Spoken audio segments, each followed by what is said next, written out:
We're very pleased to welcome Gustavo Valle to Boston University School of Management, President and CEO of the Dannon Company. Thank you very much. It's an honor for me to be here. Tell us, you are from Argentina originally. Tell us about your path to America. Well, I started in Argentina with Dannon Group 16 years ago. And after many years as a CFO, I was appointed the general manager of our water business in Argentina.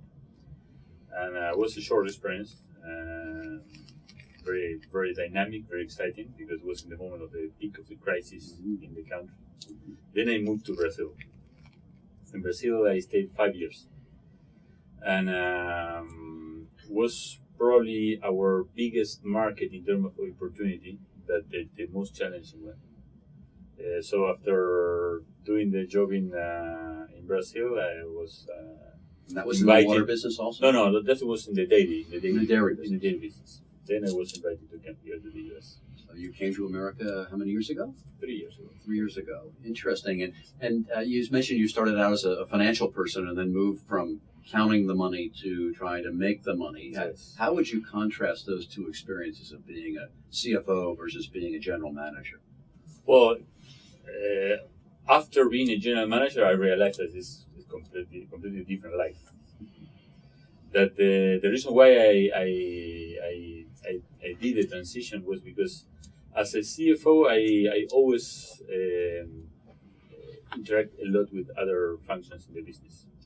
And especially in Argentina, we had some challenges with the partners we had there and the distribution network, organizing the sales teams in some part of the country. So I have had some experience in other functions rather than finance, being a CFO. So I think that I was training myself during that time. But the major change is that when we become a CEO, you are completely alone. So this It's lonely at the top, Exactly. isn't it? Yes. So this is a big difference. Then the rest of the challenges you face, one way or another. But the loneliness is, I think, is something that you need to learn how to live with. Now, have you been with Dannon your entire career then? No. I started my career almost 30 years ago in a trading company, Bungie Corporation, also in Argentina. So you made the move from trading company to consumer products company. Well, this company is one of the major trading companies in the world. But at the time, this company had a very, very large consumer good businesses in Argentina and Brazil mainly. So I was in that part of the business. Nice. I would say that my whole career was in food. So you like to eat it, and you also like to produce it and sell it to many people. Yes. Tell us a bit more about Dannon, your current responsibilities here in the United States. Well, Dannon is a subsidiary of a French multinational. It's very tricky, French and multinational. But I think it's a good starting point because it's a multinational. By the way, more than 50% of shareholders of Dannon, the group, are based here in the U.S. But the culture of the company is French. So, and our headquarters is in Paris. So, and for some reasons, the French culture and the American culture are not exactly the same. And I would say that it's much more the differences are the fact that it's very difficult for them to understand each other. So,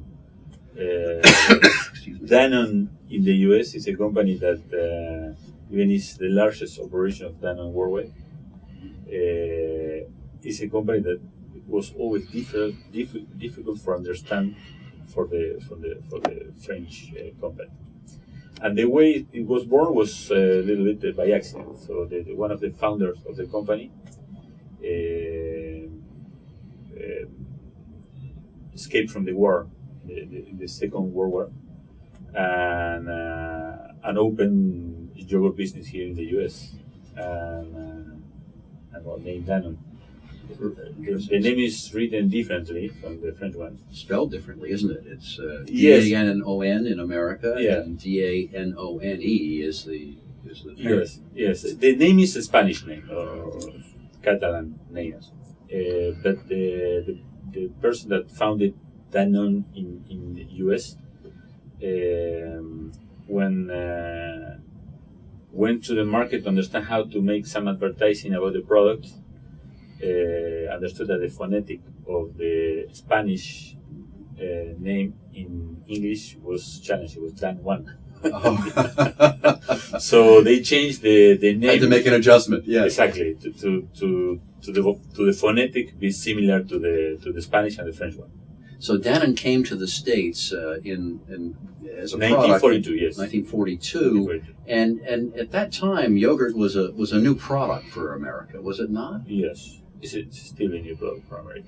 Oh, interesting. How so? It's a new product even now, Yes. 70 years later. Yes. The consumption per capita in the US is very, very low. And this is the reason why I always say that it's an emerging market for us. In the US, we consume one eighth of the French or Spanish consumption. It's very, very low. In Europe, the Western countries are above the 70 pounds per year, and we're in the 12. 1.6, 1.7, more or less. And reasons why? Is it because the relative newness of this market compared to the rest of the world for yogurt products, or is there something more to it? I think that this is more is related with the fact that the two major players in the market compete in the last 30 years. I think that the dairy consumption in the US is mainly milk, and yogurt came like a dessert or a snack, occasional, and the price is still expensive compared with milk. And the two main players, that is Danone and General Mills, developed the market with this idea of occasional snack. Both companies never really approached the market as a massive or daily consumption. And this is the major change we have had in the last 8 years. My 3 years and my predecessor, we foresee a market where we can convert yogurt as a daily food for many reasons. Because first, it's not too far from milk, so consumers are in a certain way used to. It's a healthier food. It's a very healthy food, and probably if you make a list of the top 10 healthier food in your basket, probably yogurt is in there. And this market, this country has an epidemic with obesity and with the ways people is eating. So I think that we are in a moment where we have the right product and the need. So what we need to do is to create the relevance behind the product. So people don't understand yet what is yogurt about. So you're changing the message about yogurt. Yes. It sounds like. And I was doing a little research before our dialogue and found that in 1947, Dannon was the first company to come forward with yogurt, but with fruit flavors that were at the bottom of the package that could be stirred, which was a major innovation. Are there innovations in terms of product that are helping to propel yogurt consumption as well, beyond the promotion of yogurt as a health food or healthy food that can be part of a meal as opposed to a snack? Innovation is clearly one of the drivers, but it's not the main driver. The main driver is explain to the consumer that one of the 3 intakes of dairy that you should take, one could be yogurt. Why yogurt? Because it's better than milk in the sense that you are eating more than milk. When you eat the milk, it's just the benefit from the milk. When you eat the yogurt, you have on top of that the ferments that are good for the body, and it's better than cheese because it has less fat. Cheese is a fatty product. So And in all the markets, not only in the US, there is a lack of intake of dairy. So, normally, when kids are forced to eat dairy permanently, but as you grow up, you stop eating dairy. So you need this intake, but we need to explain that. So probably in this market, as the explanation is very expensive, we need to use different ways to explain to the consumers the benefit. I use always as an example the case of my home country in Argentina when the Dannon entered in the market in '96. The consumption per capita was the equivalent of today in the US. And after 7 years, 8 years, the consumption was multiplied by 3. So it's not a cultural barrier, but the cost of speaking to the consumers in Argentina is 10 times cheaper than in the United States. So this is the barrier. So when you try to explain to the consumers in a massive TV campaign, you need to invest millions of dollars. And when you look at the size of the two players in the last 20, 30 years, neither General Mills, neither Danone has all the resources to invest massively behind communication. Now it's changing because now we are getting the critical mass, and we are getting also the support from our customers, the retailers. So now we are in the right moment to do it. 15 years ago was practically impossible to do it because you don't have the money, you cannot afford it. Now, as the world evolves, and certainly the digital technology revolution is taking place before our very eyes, are you seeing changes in the ways that you strive to reach consumers? Does online play a role as an example versus print, versus television, versus other forms of advertising and promotion? How does that whole mixture of potential venues for getting the word out play at them? Well, certainly all the new ways of speaking with the consumers are key, and I think that there is a positive side and a negative side. On the positive side is that you have many ways to contact the consumer, but on the negative side, the fact that there is new channels of communication, internet or Facebook or different small groups that talk each other, make that the classical ways of speaking to the consumers are less credible. People don't believe what they are listening from the TV advertising. So and this is not about the message, or this is not about the contacts that you can create with the consumer, but it's about being credible. So I think that you receive thousands of messages every day on TV. So it's very difficult for the consumer first get the message, and second relate with this message in a trustful way. I think that we need to reflect on ourselves when we are looking at an advertising. The first thing we thought is, that should be a marketing strategy. Do you have a target market in terms of urban versus rural, or certain age groups that you think through your research are the most impressionable and most important consumers to become aware of the Dannon brand and the Dannon opportunity? Well, normally we target women between 30 to 60.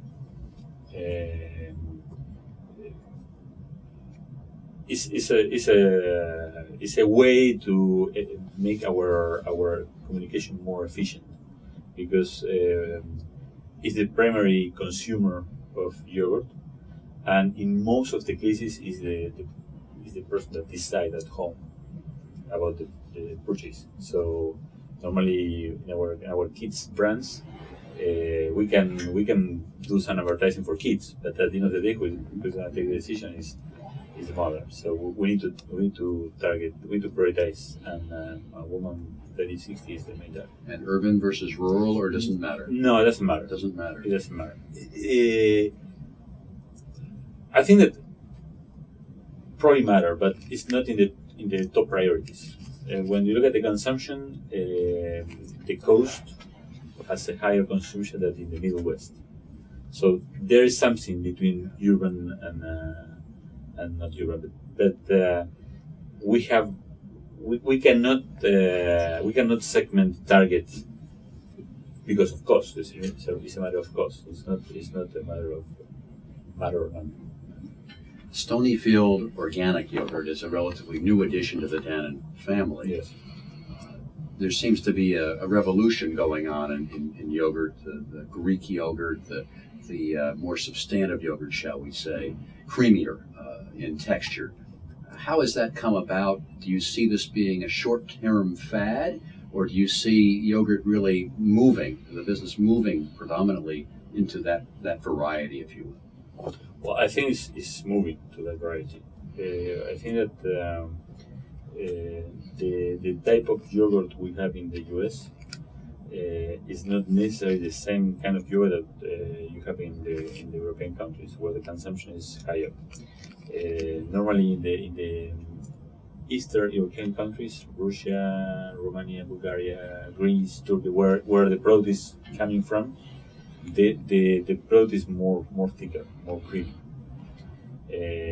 In our normal yogurt here in the US is less creamy, and the creaminess is not coming necessarily from the milk. It's coming from an ingredient. So most of the yogurt has starch in the formula. So this is what gives this thicker appearance. So the Greek yogurt, for instance, brought a different kind of creaminess that is coming absolutely from milk, because it's a cheese process. It's not even a yogurt process. It's a cheese process that then is fermented, and that has changed completely the election of the consumers. But on the other hand, the Greek and the organic, all natural trend has not increased the consumption per capita. It's the same consumer that are choosing a different kind of product. So you haven't gained volume per se, you've changed mix. Yes, completely. And price points are better, perhaps? Are better. So we have a margin improvement and revenue enhancement. Yes, but this is not going to last forever, because as it's a category that is growing and many players are investing on, I suppose that in 1 year, probably 1 year or 2 years, no more than that, prices are going to go down and margins are going to be stretched. But again, the problem is relevance. In this 12 pounds per capita we have in the market, you have less than 10% of the households that consume yogurt at least twice a week. Is that right? And then you have 40% of the households that consume once a month. The other 50% in periods over the month, which is an accident. It's not consumption. So we need to convince more people to eat the product more often. So what would they stop eating if they start eating more yogurt? What likely would they stop consuming? Well, this is part of the problem. So the position of the product in this market is a snack. So we compete with snacks, and the way people make choices when the snack is completely different from the breakfast or the lunch. People are more conscious about healthy food at breakfast or lunch than a snack. A snack is a small portion, and we compete with very indulgent proposition. So I think that one of the challenges we have to increase the consumption is to position the product in a different moment of the day, and we believe that the best moment of the day for our product is the breakfast. Why? Because during the breakfast you eat more, you have more conscious about healthy eating, and you already have milk there. So the source of business is already there. The snack is we compete with a lot of things. I would imagine that getting Americans or any citizen of the world to change their eating habits is easier said than done. Yes. How do you see? Do you see the need to engage health experts, others that provide testimonials as part of this process, or do you think it really relates more to the nature of the product itself that will help drive the change in consumption? It's a combination of everything. I think that one piece of the mix is make consumer understand that it's healthier, but on the other hand, is also deliver something else. when you look at the two big successes in the market in the last 6 years, the first one was Activia, which we are delivering an extra benefit. It's not only yogurt, so we deliver an additional benefit. So people are not only taking the daily intake of a dairy product, but they are also solving some need. Greek is delivering high protein product, so is another extra benefit. So I think that people is very smart when make choices. So it's not only health, generically. So we need to make a combination of many things. On the health side, we need to have the support of key opinion leaders. It's not only our message. I think that consumers need to believe on health professional about how healthier is yours. But we need to deliver something else, and in this process, innovation is key. I would think in America, where obesity has been called an epidemic in America today, that this could be a very important moment for your positioning of your product. Do you see any need for or any potential value from regulations that might come forward, or is this a situation where federal government regulation would not really make any difference one way or the other? Well, I think that regulation, we have some regulation already. And the regulation in a certain way is helping. But at the same time, regulations are a little bit tricky because regulation, especially in this country, tends to be very, very simple. So the first regulation or the first nutritional guideline that the government is pushing, and that comes from 20 or 30 years ago, is about fat. The recommendation of a low-fat daily. So, and that created an idea from the consumer that low fat is good and full fat is bad, which is not necessarily true, because the difference is what are you taking apart from the fat. You can take a low-fat product with anything else, but you can take a full-fat product with something else. Like extra calcium or vitamins or proteins, whatever. But for simplistic reasons, the regulation trying to be very pragmatic. So target fat. Now there is a second wave of regulation that is coming after sugar.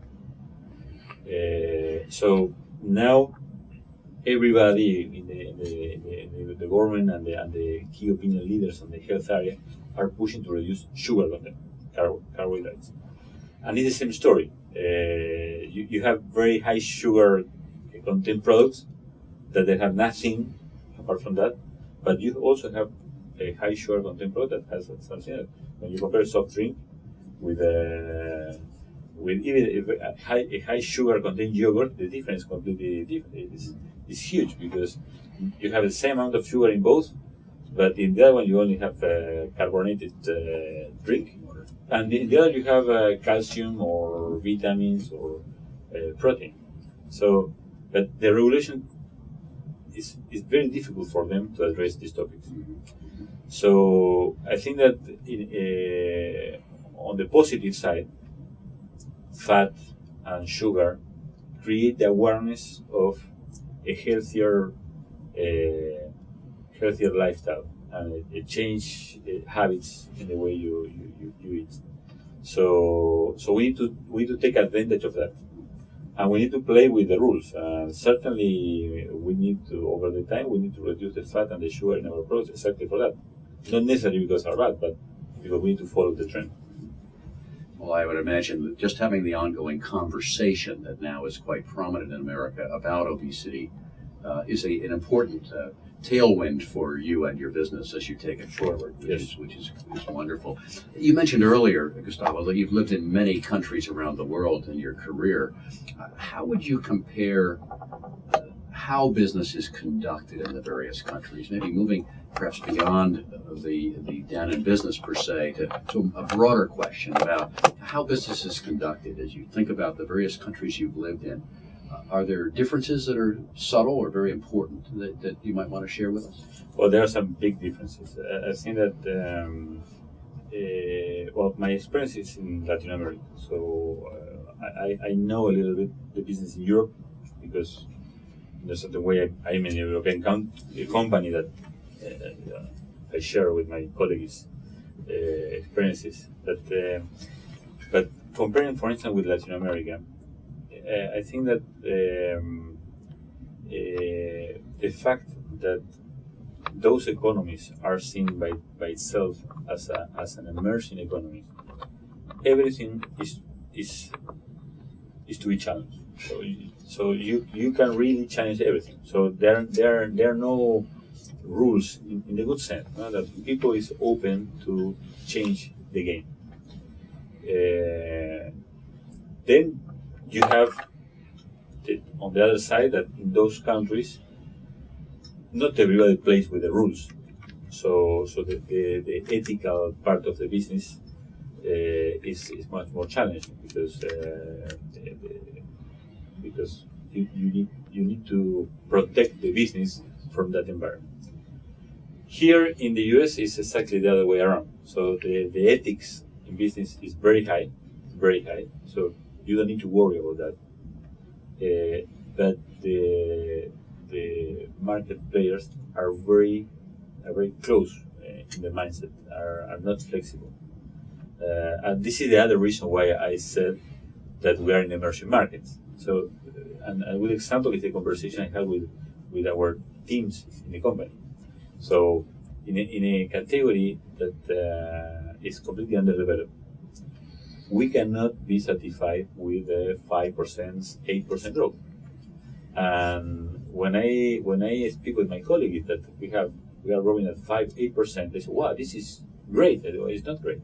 For us, a nice growth is a double digit, but not double digit 10, double digit maybe 20." So and that put a lot of pressure on the teams because they feel a little bit that it's unfair, no? That you are maybe growing 10% and it's not enough. But yes, we are completely underdeveloped in this category, so 10 is not enough.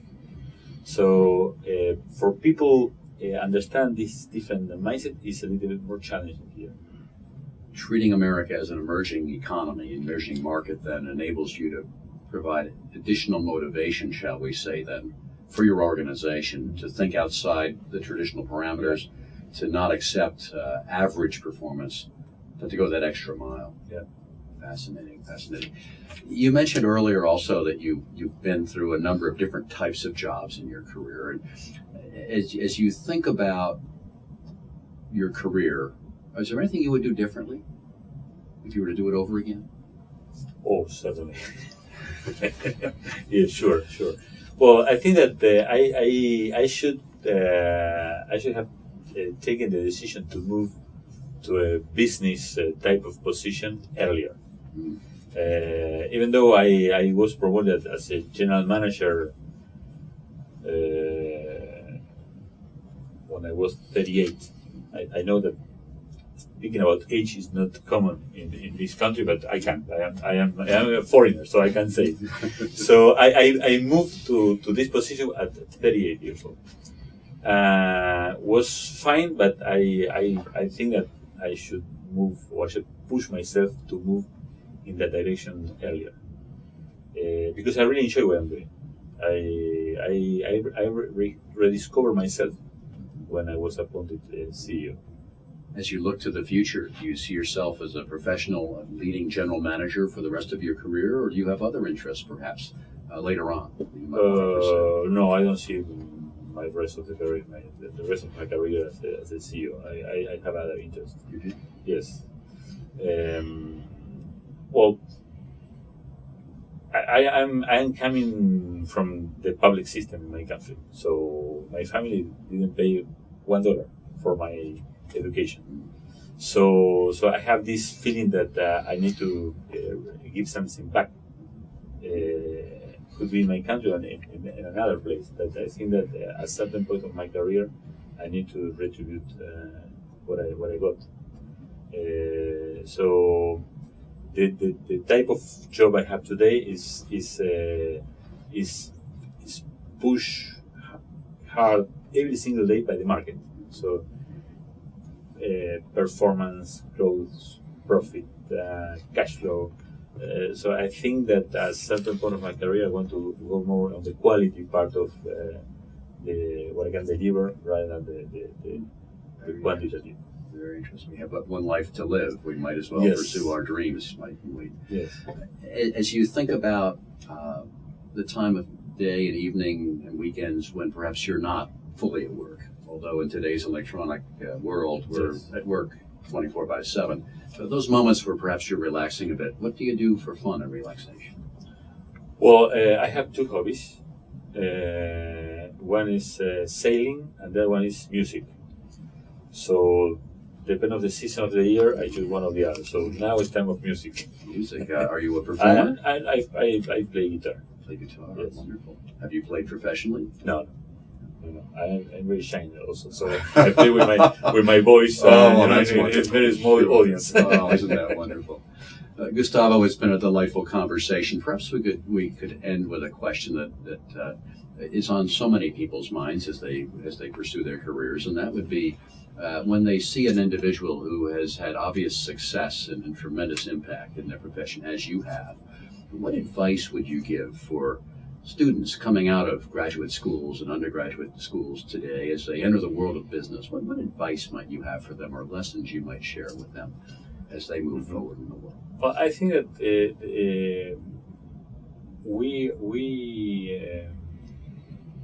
what make the difference between the success or not necessarily a failure, but not to succeed, is the level of commitment that you put behind something. And I think that when you are in your professional career, you need to be always committed to your end game. That naturally we do. Everybody does. So when the students that are in the college or in the university, they are committed with the career. So they have an end game. So I want to finish or I want to do this career, and they put all the energy behind that. So I think that to succeed in the professional life is exactly the same. You need to have an end game and be fully committed to that, stay on this end game. Don't follow the trends that you will have during everybody has in the life. No? And in a professional career, normally you are dragged by the drift of the company you are working on, no? Because you have the way the company manages your career, or the way the promotions are available. So I think you need to stick on your end game, commit to that, and make the right choices. Have your game plan, be flexible. Yes. And put tremendous energy behind what you do. Yes. We've been speaking with Gustavo Valle, President and CEO of the Dannon Company. Thank you so very much for all of your wonderful insights that you shared with us today, and all the best as you take America from emerging market to established market for the yogurt business. Thank you very much.